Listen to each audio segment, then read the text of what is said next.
કે ઓલા હવારમાં બિચારા કેતા ને ડોકા દેખાય. વાહ એટલે આયા કે હવારમાં જોયું હોય ત્યાં ડોકા જ દેખાતા હોય ને બિચારા.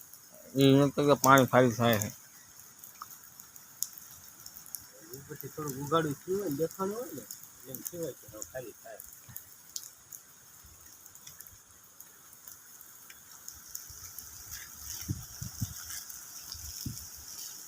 તો આપણા માર્ગે તળું તો એટલું બધું પાણી ન હોય કે નહીં પડે ને આપણા માર્ગે એટલું તળાવ ભરે ને એટલે ઘરમાં પાણી ગીર્યું.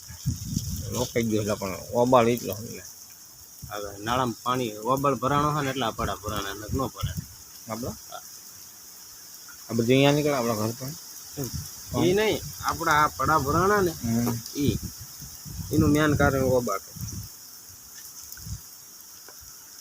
અને ત્યાં આપણા ઘર પાસે તે ઓબળ નાય સાહેબ.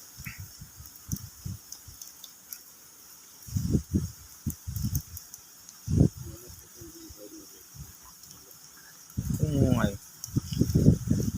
આવું કોઈ